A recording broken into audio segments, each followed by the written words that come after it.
Released on February 26, 1920, The Cabinet of Dr. Caligari was one of the first German films to be shown overseas following the end of the First World War. While the movie's critical and commercial reception at the time is unknown, what is known is that this film has stood the test of time and has been extremely influential to countless modern-day horror films.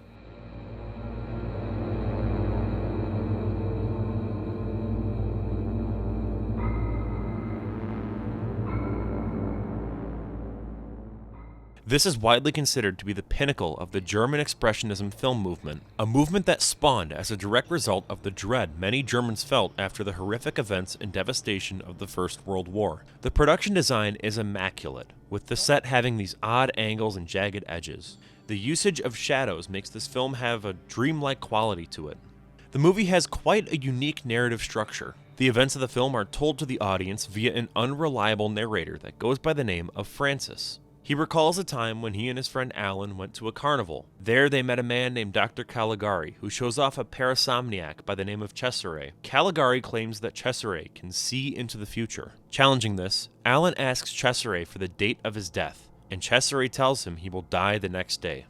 This prediction turns out to be true, and it leaves many to wonder if Cesare really committed the murder on his own volition, or if he was just being controlled by Caligari. Parallels have been drawn comparing the character of Caligari to that of a tyrant, with the character of Cesare representing the German people in need of a tyrant to blindly follow. It certainly doesn't seem far-fetched, with Hitler's rise to power occurring a little over a decade after the film's release. The Cabinet of Dr. Caligari is responsible for influencing countless filmmakers over the years. The most immediate influences are among the likes of F.W. Murnau's Nosferatu and Fritz Lang's Metropolis. The German Expressionist style persisted up until the 1930s. Roger Ebert cites this film as the very first real horror film, and I would have to agree. While many silent films created before Caligari do have their own merit, this movie really laid the groundwork for the genre's tropes and structure.